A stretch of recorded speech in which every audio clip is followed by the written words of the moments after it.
शिवपुरी गांव में दीनानाथ नाम का एक पंडित अपनी पत्नी शकुंतला और 5 बेटियों के साथ रहता था। दीनानाथ गांव के ही मंदिर में पुजारी था। मंदिर की देखभाल और उसका रख रखाव सब दीनानाथ और उसका परिवार ही करता था। पुजारी होने के साथ साथ दीनानाथ अपने खेतों में खेतीबाड़ी का काम भी किया करता था।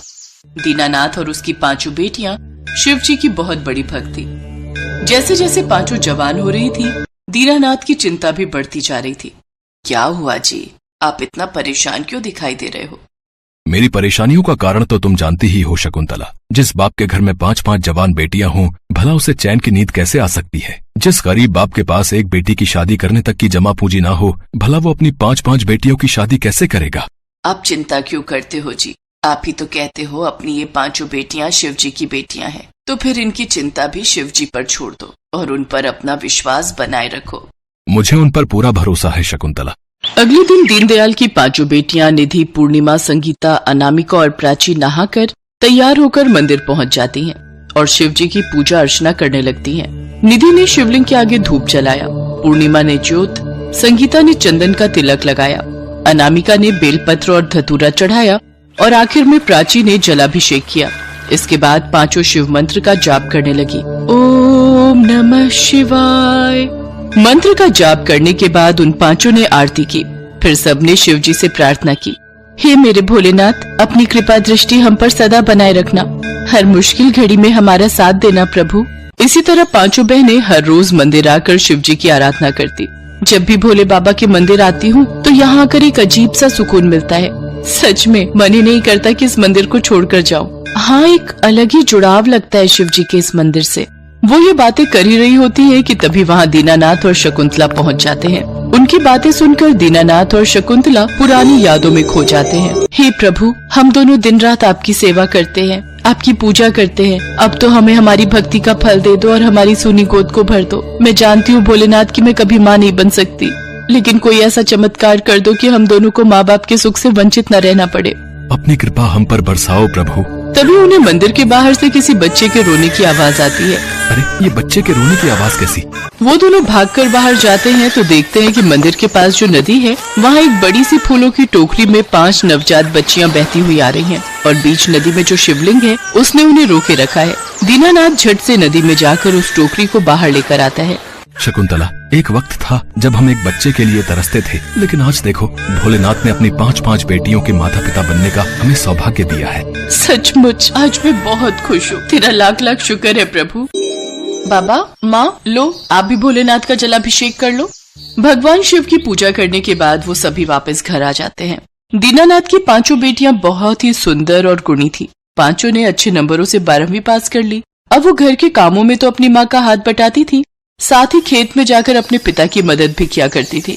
बाबा, हर बार की तरह इस बार भी अपने खेत में अच्छी खासी फसल होगी। होगी क्यों ना भला, मेरी बेटियों ने इतनी मेहनत जो की है, और तुम सबके हाथों में तो जादू है। जब से मेरे साथ खेतों में काम करना शुरू किया है, तब से खेत में फसल अच्छी खासी हो जाती है। जिससे सरपंच के दोनों लड़के अजय और विजय उनसे चिढ़ते थे। सरपंच अक्सर अपने नालायक बेटों को खरी खोटी सुनाया करता था। अरे नालायकों, पढ़ने में तुम दोनों नालायक ही थे, लेकिन कम से कम किसी काम में तो ढंग के बनो। एक काम करने भेजा था, वो भी ठीक से नहीं। अरे कुछ सीखो उस पुजारी की बेटियों से। मंदिर से लेकर खेती बाड़ी तक हर काम में साथ देती है अपने बापू का। अरे मैं तो कहता हूँ, तुम जैसे नालायकों के पैदा होने से तो अच्छा होता मुझे भी बेटियां ही होती, कम से कम मेरी जमीन जायदाद तो संभालती। इतना कहकर सरपंच वहाँ से चला जाता है। तभी अजय गुस्से में विजय से कहता है, इन 5 बहनों ने तो हमारा जीना मुश्किल कर दिया है। पहले स्कूल में मास्टर जी के मुंह से इनकी तारीफें सुनते थे, फिर गांव वालों से, और अब अपने ही बापू से बातें सुननी पड़ रही हैं। सही कहा भाई, बचपन से लेकर आज तक बस हर जगह उन्हीं बहनों की तारीफें सुनते आ रहे हैं, लेकिन अब पानी सर से ऊपर आ चुका है। बिल्कुल सही कहा भाई, अब वक्त आ गया है उन्हें सबक सिखाने का। हमें कुछ ऐसा सोचना होगा जिससे सांप भी मर जाए और लाठी भी ना टूटे। ऐसे मेरे पास एक आइडिया है। बचपन से मन में भरा गुस्सा अब उबार बन के उबलने वाला था, इसलिए अपने प्लान को अंजाम देने के लिए वो अगले दिन लकड़ी के पुल तक पहुँचे। मंदिर तक जाने के लिए नदी पर बने लकड़ी के पुल को पार करके जाना पड़ता था। अजय और विजय ने उनके आने से पहले ही उस लकड़ी के पुल के जोड़ को किनारे से आधे से ज्यादा काट दिया, ताकि उस पर हल्का सा वजन पड़ने से ही वो पुल टूट जाए और वो 5 नदी में डूबकर मर जाएं। 5 बहनें मंदिर जाने के लिए घर से निकलती हैं। जल्दी चलो दीदी, आज हमें मंदिर जाने में देर हो गई। हाँ, मौसम भी खराब है, बारिश आने को है। वो पांचों बातें करते हुए लकड़ी के पुल पर चल पड़ती हैं, लेकिन पांचों का वजन जैसे ही उस पुल की किनारे पर पड़ता है वो टूट जाता है और सभी बहनें चिल्लाते हुए नदी में गिर जाती हैं। उधर देवलोक में बैठी माँ पार्वती भोलेनाथ से कहती हैं, भोलेनाथ, आप अपनी इन पांचों भक्तों, अपनी बेटियों को नहीं बचाएंगे? देवी, मैं अवश्य उनकी रक्षा करूंगा। जिन्हें मैंने नवजात अवस्था में नहीं डूबने दिया, उन्हें अब कैसे डूबने दे सकता हूँ? उनकी चीख पुकार सुनकर सभी गांव वाले भी वहां पहुंच गए और तभी भोलेनाथ भी वहां प्रकट हो गए और उस बहती हुई नदी के पानी को काफी कम कर देते हैं, जिससे वो सब डूबने से बच जाती हैं। अपने महादेव को अपने सामने पाकर वो सब ओम नमः शिवाय कहने लगती हैं। ओम नमः शिवाय, ओम नमः शिवाय। भोलेनाथ, आपके दर्शन पाकर तो हम धन्य हो गए। हमारा तो जीवन सफल हो गया महादेव। बेटी, मैं भी तुम सबकी भक्ति से बहुत प्रसन्न हूँ। तुमने और तुम्हारे माता पिता ने सदैव सच्चे मन से मेरी भक्ति की है और आज समय आ गया है तुम्हें फल देने का। अब से तुम्हारे घर में कभी किसी चीज की कमी नहीं होगी। तुम्हें सारी सुख सुविधाएं प्राप्त होंगी। इसके बाद वो पांचों अपने माता पिता के साथ घर पहुंचती हैं, तो उनका घर एक बड़े से घर में बदल गया होता है और उसमें सुख सुविधा की हर चीज मौजूद होती है। उधर अजय और विजय को सभी गांव वाले मिलकर पुलिस के हवाले कर देते हैं। अब सभी गांव वाले भी उन पांचों बहनों को शिवजी की 5 बेटियों के नाम से पुकारने लगे।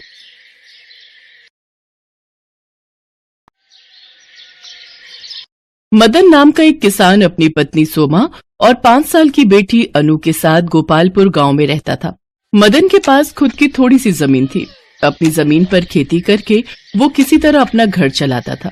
खेतों में काम करते करते मदन यही सोचता रहता कि कैसे वो धनवान बनेगा। सोमा दूसरी बार गर्भवती होती है। मदन को पूरी उम्मीद थी कि इस बार उन्हें एक बेटा ही होगा। एक दिन वो सोमा से कहता है, सोमा, बस अब कुछ दिनों की ही बात है, फिर हमारे बेटे का जन्म हो जाएगा और वो अपने इस बाबा की गोद में खूब खेलेगा। देखना तुम, मैं अपने बेटे से खूब लाड़ लड़ाऊंगा और फिर जब वो बड़ा हो जाएगा तो हम दोनों बाप बेटे मिलकर खूब पैसा कमाएंगे। मेरा बेटा हम दोनों के बुढ़ापे की लाठी बनेगा, लाठी। हाँ। लेकिन हमें बेटा ही होगा, आप ये बात कैसे सोच सकते हैं? हमें बेटी भी तो हो सकती है ना? नहीं सोमा, ऐसा मत बोलो। ऊपर वाले ने हमें एक बेटी पहले ही दे दी है, अब और नहीं चाहिए। तुम देखना, इस बार बेटा ही आएगा। मदन के विचार सुनकर सोमा बहुत दुखी हो जाती है, लेकिन वो कुछ भी कर नहीं सकती थी।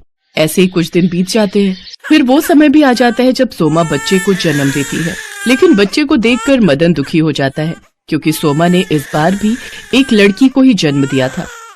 हे भोलेनाथ, ये आपने मुझ पर कैसा बोझ डाल दिया। पहले ही एक बेटी कम थी, जो अब एक और दे दी। मेरी जिंदगी ही बर्बाद हो गई। कैसे मैं इनका लालन पोषण करूंगा, इनकी शादियां करवाऊंगा। मेरी तो सारी उम्र इनके लिए दहेज जोड़ने में ही निकल जाएगी। बेटी पैदा होने से मदन पहले से उदास था, लेकिन जब उसे ये पता चलता है कि उसकी दूसरी बेटी आंखों से अंधी है, तो उसके होश उड़ जाते हैं। ये बात जानकर तो मानो मदन आग बबूला हो गया। उसे तो अब अपनी बेटी से और भी ज्यादा नफरत होने लगी। ना तो उसने कभी उस बच्ची को गोद लिया और ना ही कभी उसे लाड किया, बल्कि वो तो उसकी तरफ देखने से भी परहेज करता था। लेकिन सोमा उसे बहुत प्यार करती थी। उसने उसका नाम शिवांशी रखा। शिवांशी यानी शिव का अंश। देखो जी, आखिरकार है तो वो आपकी ही बेटी, फिर आप उससे इतनी नफरत क्यों करते हो? क्योंकि ये लड़की मेरे सर का बोझ बन गई है। इसकी यही गलती है कि एक तो इसने लड़की के रूप में जन्म लिया और ऊपर से आंखों की अंधी। माँ, बाबा अगर शिवांशी को प्यार नहीं करते तो क्या हुआ? मैं और आप तो इसको बहुत प्यार करते हैं ना, मेरी प्यारी छोटी बहन। धीरे धीरे शिवांशी 11 साल की हो गई और अनु 16 साल की। अब शिवांशी को भी भली भांति समझ आने लगा था कि उसके बाबा उसे पसंद नहीं करते। अगर मदन कभी कोई चीज लाता तो भी वो सिर्फ अनु के लिए ही लाता। अनु, अनु, अरे कहाँ है मेरी बच्ची? देख तो बाबा तेरे लिए क्या लाए हैं। ये प्यारा सा चश्मा। अरे वाह बाबा, लेकिन क्या आप शिवांशी के लिए नहीं लाए? अरे ये अंधी क्या करेगी चश्मा पहनकर? इसको कौन सा दिखता ही है। अपने बाबा के मुंह से ये बात सुनकर शिवांशी को बहुत बुरा लगता है। मदन वहां से चला जाता है तो शिवांशी अपनी माँ से कहती है, माँ, बाबा अनु दीदी को तो प्यार करते हैं, लेकिन वो मुझे प्यार क्यों नहीं करते? अब मेरी सभी सहेलियों के बाबा उनको बहुत प्यार करते हैं, फिर मेरे साथ ही ये भेदभाव क्यों? मैं अंधी हूं क्या इसलिए? नहीं बेटी, ऐसी बात नहीं है। देख, कुछ दिन बाद से सावन महीना शुरू हो रहा है और इस महीने सच्चे मन से जो कोई भी भोले बाबा की भक्ति करता है ना, वो उसकी मुराद जरूर पूरी करते हैं। सच माँ? फिर तो मैं ये व्रत जरूर रखूंगी। कुछ दिनों बाद सावन का महीना शुरू होता है। शिवांशी हर सोमवार पूरे भक्ति भाव से शिव भगवान की पूजा करने लग गई। वो रोज अपने घर के मंदिर में शिव जी की पूजा करती। ये पूजा पाठ करने से अंधी क्या सोचती है कि भगवान इसे आंखें दे देंगे? ये सब तो ढकोसला है, ढकोसला। आप ऐसा क्यों कहते हैं जी? भोलेनाथ ने चाहा तो सब कुछ हो सकता है। आपको उसकी भक्ति पर शक नहीं करना चाहिए। अपनी बकवास और ये अंधविश्वास तुम अपने ही पास रखो। अपने बाबा के मुंह से ऐसी कड़वी बातें सुनकर शिवांशी बहुत उदास हो जाया करती थी। शिवांशी भोलेनाथ के आगे हाथ जोड़कर रोते हुए कहती है, हे भोलेनाथ, अगर मैं आपकी पूजा सच्चे मन से करती हूँ तो मुझे आंखें दे दो भगवान, आपकी मुझ पर बड़ी कृपा होगी। सावन का जब आखिरी सोमवार होता है तो उससे एक दिन पहले भोलेनाथ शिवांशी के सपने में आते हैं और कहते हैं, बेटी शिवांशी, कल सावन का आखिरी सोमवार है। तुम गांव के शिव मंदिर में जाना। मैं तुम्हारी मनोकामना अवश्य पूरी करूंगा। अगले दिन सुबह शिवांशी अपने सपने के बारे में अपने माँ बाबा को बताती है। सच मेरी बच्ची, भगवान करे सच में तेरी आंखों की रोशनी आ जाए। तुम दोनों माँ बेटी पागल हो गई हो, हैं? जो कुछ भी सपना देखा उसी को सच मानने लग गई। ऐसा भी भला होता है क्या? अगर तुम्हें मंदिर जाना है तो जाओ, लेकिन मैं बिल्कुल नहीं जाऊंगा। हाँ। मदन खेत पर चला जाता है। अनु स्कूल गई होती है। सोमा शिवांशी को लेकर गांव के मंदिर चली जाती है। उस वक्त वहां आरती हो रही होती है। आखिरी सोमवार होने के कारण वहां काफी भीड़ होती है। आरती की आवाज चारों ओर गूंज रही होती है। शिवांशी बुरी तरह घबरा जाती है। वो अपनी माँ को आवाज दे रही होती है, लेकिन आरती की आवाज में कुछ भी सुनाई नहीं दे रहा होता है। वो अपनी माँ को ढूंढते ढूंढते बाहर की तरफ आती है कि तभी उसको एक पत्थर से ठोकर लगती है, जिससे वो नीचे गिर जाती है और सिर पर चोट लगने के कारण वो बेहोश हो जाती है। सभी लोग उसकी तरफ भागते हैं। सोमा भी उसके पास आती है। फिर एक औरत लोटे में से पानी छिड़क कर शिवांशी के मुंह पर छींटे मारती है, जिससे शिवांशी को होश आ जाता है और वो जैसे ही आंखें खोलती है तो उसे सब दिखाई देने लगता है। मेरी बच्ची, तू ठीक है ना? मुझे माफ कर दे, ना जाने आज कैसे मेरा हाथ तुझसे छूट गया। माँ, मुझे सब दिखाई दे रहा है माँ। अब मैं सब कुछ देख सकती हूँ। भोलेनाथ ने मेरी मनोकामना पूरी कर दी माँ। मैं सब देख सकती हूँ। ये तो सचमुच चमत्कार हो गया बेटी। भोलेनाथ का लाख लाख शुक्र है जो मेरी बच्ची की आंखों की रोशनी दे दी। ये बात सुन सभी गांव वाले आश्चर्यचकित रह जाते हैं और जोर जोर से भोलेनाथ का जयकारा करने लगते हैं। घर आकर सोमा ये सारा किस्सा मदन और अनु को बताती है। सच में माँ, मेरी बहन अब सब देख सकती है। हाँ दीदी, अब मैं सब देख सकती हूँ, ये भी कि मेरी बड़ी बहन कितनी सुंदर है। हाँ, लेकिन अपनी छोटी बहन से थोड़ा कम।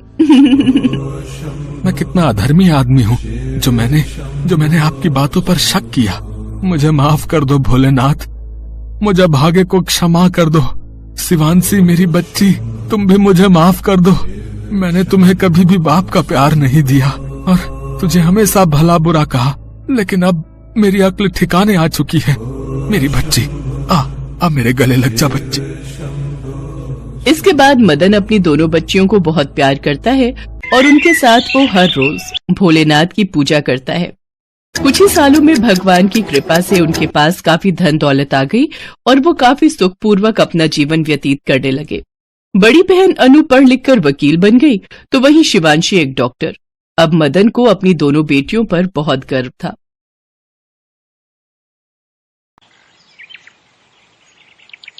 रुद्रपुर गांव में सुलोचना अपने बेटे प्रदीप के साथ रहती थी। सुलोचना का पति बिजली विभाग में काम करता था। एक रोज जब वो बिजली के खंभे पर चढ़कर तार ठीक कर रहा था तो करंट का जोर का झटका लगने की वजह से उसकी मौत हो गई। वो अपने पीछे 12 साल के मासूम प्रदीप और पत्नी सुलोचना को छोड़ गया। पति की मौत के बाद सुलोचना ने जैसे तैसे करके घर का गुजारा चलाया। देखते ही देखते कुछ साल बीत गए और अब प्रदीप 20 साल का हो गया। एक रोज उसका एक दोस्त शहर से वापस गांव आता है तो वो प्रदीप से कहता है, प्रदीप अगर तू चाहे तो मैं तुझे अपने साथ शहर में काम पर लगा सकता हूँ। बोल क्या बोलता है, चलेगा मेरे साथ? मुझे इस बारे में माँ से बात करनी पड़ेगी यार। शाम को प्रदीप अपनी माँ से इस बारे में बात करता है।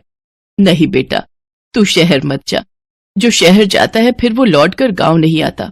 मैं और तू यहीं गांव में रहकर कुछ काम कर लेंगे। शहर में न जाने तुझे किस हाल में रहना पड़े। माँ, तुम तो यूं ही बेकार चिंता करती हो। अगर मुझे वहाँ कोई परेशानी होगी तो मैं तुरंत गांव वापस आ जाऊंगा। मेरा कहा तो तूने मानना नहीं। चल ठीक है, चला जाइयो शहर, लेकिन उससे पहले तू मेरे साथ मंदिर चलकर भगवान से आशीर्वाद लेना, उसके बाद ही शहर जाना। अगले दिन सुबह दोनों मंदिर जाते हैं। हे महादेव, आप ही हमारा सहारा है। मेरे बेटे को आशीर्वाद दो भगवान कि वो अपनी जिंदगी की शुरुआत अच्छे से कर सके। इसके बाद प्रदीप शहर चले जाता है। तकरीबन 2 महीने बाद प्रदीप का दोस्त दिनेश किसी काम से शहर से गांव आता है तो वो सुलोचना से मिलकर कहता है, काकी, प्रदीप को शहर में नौकरी मिल गई और वो बिल्कुल ठीक है। उसने कहा है कि आप उसकी बिल्कुल भी चिंता ना करें। ये बात सुनकर सुलोचना बड़ी खुश होती है और मंदिर जाकर शिवजी के आगे प्रसाद चढ़ाती है। इसी तरह वो हर रोज मंदिर जाकर शिवजी से प्रार्थना करती रहती। प्रदीप हर महीने अपनी माँ को खर्चे पानी के लिए रुपए भेजता रहता। ऐसे ही समय बीतता गया। प्रदीप को शहर गए 1 साल बीत गया, लेकिन पिछले 2 महीनों से न तो उसने पैसे भिजवाए और न ही उसकी कोई खबर आई। ये देख सुलोचना चिंता में पड़ गई। फिर एक दिन उसे गांव में दिनेश दिखाई दिया तो वो भागते हुए उसके पास गई और कहने लगी, अरे दिनेश, तू गांव कब आया और मेरा प्रदीप कैसा है? कई रोज हो गए उसकी कोई खबर ही नहीं आई। अब काकी, मैं आपसे मिलने ही आ रहा था। प्रदीप इन दिनों बहुत परेशान है। उसकी नौकरी चली गई है। फिर उसने खुद का काम शुरू करने की सोची, जिसके लिए उसने कर्ज उठाया, लेकिन अब कर्ज न चुका पाने की वजह से वो लोग उसे जाने नहीं दे रहे हैं। ये बात सुनकर सुलोचना के होश उड़ जाते हैं और वो दिनेश के साथ शहर चली जाती है। अरे माँ, तुम्हें यहाँ आने की क्या जरूरत थी? ये लोग तुम्हें भी पकड़ लेंगे। तू परेशान मत हो, मैंने कुछ पैसे बचा कर रखे हैं। इन लोगों को वो पैसे देकर कुछ दिन की मोहलत मांग लेंगे। फिर वो प्रदीप के साथ उस लाला के पास जाती है जिससे उसने पैसे उधार लिए थे। साहब, हमें कुछ दिनों की मोहलत और दे दीजिए। ये लड़का मेरा पैसा खाकर यहाँ से भागने की कोशिश कर रहा था और अब तू आई है यहाँ इसे ले जाने के लिए। पहले मेरे पैसे दे, तभी मैं इसे छोड़ूंगा। अभी तो मेरे पास ये कुछ पैसे ही हैं, आप इन्हें रख लीजिए। कुछ दिनों में मैं आपके सारे पैसे लौटा दूंगी। ठीक है, मैं तुम्हें 30 दिन की मोहलत देता हूँ। फिर वो दोनों मंदिर जाते हैं और परेशान होकर मंदिर के बाहर सीढ़ियों पर बैठे हुए होते हैं कि तभी उनके पास एक बुजुर्ग आदमी आता है और उनसे कहता है, क्या बात है, आप दोनों बड़े परेशान लग रहे हो। इसके बाद सुलोचना उसको सारी बात बताती है। तुम दोनों परेशान मत हो, अपने भोले बाबा बड़े दयालु हैं, वो सब ठीक कर देंगे। मैं इस मंदिर के बाहर कई सालों से रबड़ी जलेबी का ठेला लगाता हूँ, लेकिन अब मेरी उम्र हो गई है और अब मुझसे ये संभलता नहीं। अगर तुम दोनों चाहो तो मेरे ठेले पर काम कर सकते हो। जो भी कमाई होगी उसमें से 3 हिस्से होंगे, जिसमें से 2 तुम्हारे और 1 मेरा। अच्छा, अब मैं चलता हूँ। फिर वो दोनों उस ठेले पर मन लगाकर काम करने लगे। सुलोचना के हाथ की रबड़ी जलेबी लोगों को बड़ी पसंद आई। उनके ठेले पर काफी भीड़ रहने लगी, जिसके चलते उनका काम खूब अच्छा चलने लगा। कुछ ही दिनों में उन्होंने उस मंदिर के पास ही एक छोटा सा घर किराए पर ले लिया। इसी बीच मंदिर के बाहर कुछ गरीब आते थे जिनका रबड़ी जलेबी खाने का बड़ा मन होता, लेकिन अपनी गरीबी के कारण वो उसे खरीद नहीं पाते। उन लोगों को सुलोचना बिना पैसे लिए मुफ्त में रबड़ी जलेबी खिला देती थी। ऐसे ही 1 महीना बीत जाता है। तभी उस ठेले का मालिक, वो बुजुर्ग आदमी, उनके पास आता है और कहता है, अरे भाई, हमें और हमारी पत्नी को भी तो रबड़ी जलेबी खिलाओ। हाँ, अभी लीजिए। प्रदीप बुजुर्ग आदमी और महिला को रबड़ी जलेबी देता है, जिसे खाकर उस बुजुर्ग औरत ने कहा, अरे वाह, ये तो बहुत स्वादिष्ट है। तुम दोनों तो सचमुच बहुत ही लाजवाब रबड़ी जलेबी बनाते हो। बहुत बहुत शुक्रिया, आपके कारण ही आज हम शहर में रहकर इतनी अच्छी कमाई कर पा रहे हैं। शिव जी की कृपा से हमारा काम बहुत ही अच्छा चल रहा है। रुकिए, मैं अभी आपको आपका हिस्सा देती हूँ जिसे मैंने अलग करके रख लिया है। लेकिन हमें तो हमारा हिस्सा पहले ही मिल चुका है। लेकिन वो कैसे? तुम दोनों जो गरीबों को मुफ्त में रबड़ी जलेबी खिलाते हो, असल में वही हमारा हिस्सा है। बाबा, आपको बिना बताए हमने ऐसा किया, इसके लिए हमें माफ कर दीजिए। तुम हमेशा ऐसे ही जरूरतमंद गरीबों की मदद करते रहना। मैं समझूंगा कि मुझे मेरा हिस्सा मिल गया। तभी वो बुजुर्ग आदमी और औरत शिव पार्वती के रूप में प्रकट हो गए। मैं अपने सच्चे भक्तों का साथ कभी नहीं छोड़ता। तुम दोनों की मेहनत और ईमानदारी से मैं बहुत प्रसन्न हूँ। मेरा आशीर्वाद सदा तुम लोगों के साथ रहेगा। भोले बाबा, माता, आप दोनों के दर्शन पाकर तो हमारा जीवन धन्य हो गया। तुम दोनों जब भी किसी को मुसीबत में देखो तो उसकी सहायता जरूर करना। इतना कहते ही शिव पार्वती अंतर्ध्यान हो गए। उसके बाद से उन दोनों का काम बहुत अच्छा चलने लगा। उन्होंने लाला का सारा कर्जा भी लौटा दिया। साथ ही उन्होंने खुद की एक बड़ी रबड़ी जलेबी की दुकान खोल ली और एक बड़ा सा घर ले लिया। भगवान शिव पार्वती की कृपा से उनका जीवन खुशियों से भर गया।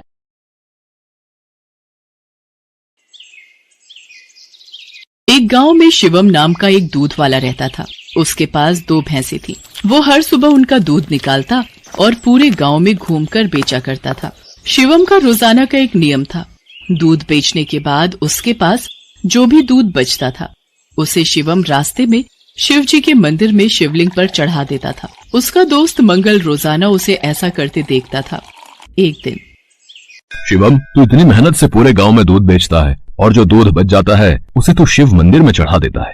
बाकी लोग तो शिवलिंग पर थोड़े से दूध में पानी मिलाकर चढ़ाते हैं। तू भी ऐसा किया कर और बाकी बचे दूध को इकट्ठा करके उसकी दही और घी बनाकर बाजार में बेच दिया कर। इससे तेरी दुगनी कमाई होगी। मंगल, मैं भोलेनाथ को अपना पिता मानता हूँ, इसलिए उनकी भक्ति और सेवा करता हूँ। भोलेनाथ की कृपा से मेरी इतनी कमाई हो जाती है जिससे मैं खुश रहता हूँ। शिवम मंगल की बात पर ध्यान नहीं देता। वो नियम से ही रोजाना दूध चढ़ाने का कार्य करता रहता था। एक दिन मंदिर के पंडित जी ने शिवम से कहा, शिवम, तू हर दिन महादेव का दूध से अभिषेक करता है। तेरी क्या मनोकामना है जिसके लिए तू ये सब कर रहा है? पंडित जी, मुझे भोलेनाथ से कुछ नहीं चाहिए। मैंने कई बार कुछ लोगों को दूध में पानी मिलाकर चढ़ाते देखा तो मुझे लगा भोलेनाथ पानी मिला दूध पीकर कमजोर न हो जाए, इसलिए मैं उनको दूध चढ़ा देता हूँ। अच्छा, फिर ठीक है। एक दिन गांव में तेज बारिश हो रही थी। बारिश के कारण शिवम दूध बेचने नहीं जा सका। उसका आज सारा दूध बच गया था। उसने सोचा, आज इतना दूध बच गया है, मैं इसे शिवलिंग पर चढ़ा आता हूँ। शिवम, ये दूध तो बहुत सारा है, ये तो बहकर खराब हो जाएगा, तो फिर मैं इस दूध का क्या करूँ? पंडित जी, मैं ये दूध घर वापस भी नहीं ले जा सकता और ऐसे तो ये दूध खराब हो जाएगा। तुम एक काम क्यों नहीं करते? तुम इस सारे दूध की खीर बनाकर भोलेनाथ को भोग लगाकर गांव में खीर का प्रसाद बांट दो, इससे तुम्हें पुण्य मिलेगा। पंडित जी, ये तो आपने बहुत अच्छा विचार बताया है। मैं अभी जाकर बाजार से खीर का सामान लेकर आता हूँ।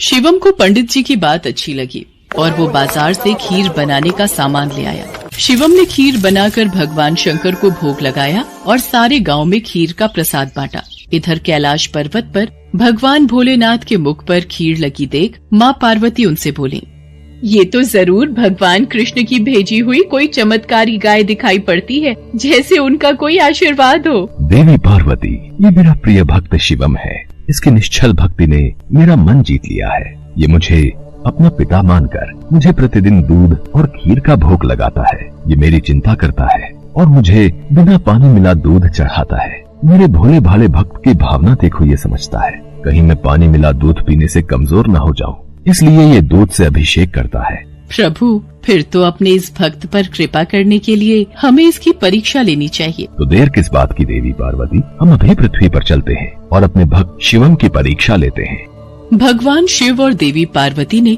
सेठ सेठानी का भेष बना लिया और शिवम के घर पहुंच गए। नमस्ते जी, कहिए आपको मेरे से क्या काम है? हमने तुम्हारे बारे में बहुत सुना है। तुम बहुत ताजा और शुद्ध दूध बेचते हो, इसलिए हम तुमसे दूध खरीदना चाहते हैं। तुम रोजाना अपना सारा दूध हमें बेच दिया करो। हम हर दिन तुम्हारा सारा दूध खरीदेंगे और तुम्हें दूध बेचने के लिए पूरे गांव में भागना भी नहीं पड़ेगा। हमारे लोग यहीं से दूध ले जाएंगे और पैसे तुम्हें दे देंगे। मैं आपको सारा दूध नहीं दे सकता। मेरी भैंसें जितना दूध देंगी उसमें से थोड़ा दूध मैं भोलेनाथ के अभिषेक और खीर के प्रसाद के लिए रखूंगा। पर हमें तो रोजाना बहुत दूध चाहिए। तुम सारा दूध दे दो, भले ही दाम 4 गुना ले लो, तुम्हारी अच्छी कमाई हो जाएगी। नहीं सेठ जी, मैं आपको सारा दूध नहीं दे सकता। आपको दूध लेना है तो मैं शिव मंदिर के हिस्से का दूध अलग करके ही आपको दे सकता हूँ, नहीं तो कोई बात नहीं। चलो भाग्यवान, हम कहीं और से दूध पता कर लेंगे। ये तो कोई बहुत बड़ा शिव भक्त जान पड़ता है। सेठ और सेठानी वहाँ से चले गए। कुछ दूर जाकर उन्होंने एक गरीब ब्राह्मण का भेष बना लिया। देवी पार्वती, अब हमें अपने भक्त की परीक्षा किसी और तरह लेनी होगी। भगवान शंकर और माँ पार्वती मंदिर की सीढ़ियों पर बैठ गए। शिवम दूध बेचकर मंदिर जा रहा था। उसने एक गरीब ब्राह्मण ब्राह्मणी को रोते देखा। आप दोनों क्यों रो रहे हो? मुझे अपनी परेशानी बताओ, शायद मैं आप दोनों की सहायता कर सकूं। बेटा, हम दोनों कई दिनों से भूखे हैं, हमारे पास खाने को कुछ नहीं है। आप परेशान मत होइए, मेरे पास कुछ दूध बचा हुआ है और एक डिब्बे में ये खीर है। आप ये दूध पी लो और ये खीर खा लो, इससे आपका थोड़ा पेट भर जाएगा। भगवान शंकर तुम्हारा भला करें बेटा, आज तुमने हमें ये दूध और खीर खिलाकर तृप्त कर दिया। यदि मैं आपको भूखा छोड़कर भगवान भोलेनाथ को ये दूध और खीर का भोग लगाता तो वो भी इसे ग्रहण नहीं करते, क्योंकि जिस तरह से मैं उन्हें अपना पिता मानता हूँ तो वो भी तो आपके पिता हैं। तो मैं उनकी संतान को भूखा कैसे रख सकता था? इसलिए मैंने ये दूध और खीर आपको दिया। पर बेटा, ये प्रसाद और दूध तो तुम भगवान भोलेनाथ के लिए लाए थे, तुमने हमें दे दिया। तुमने हमारे लिए अपना नियम क्यों तोड़ दिया? शिवम की भोली भाली और पवित्र बातों को सुनकर भगवान शंकर और देवी पार्वती अपने असली रूप में आ जाते हैं। उन्हें देखकर शिवम उनके चरणों में गिर जाता है। शिवम, मैं तुम्हारी सच्ची भक्त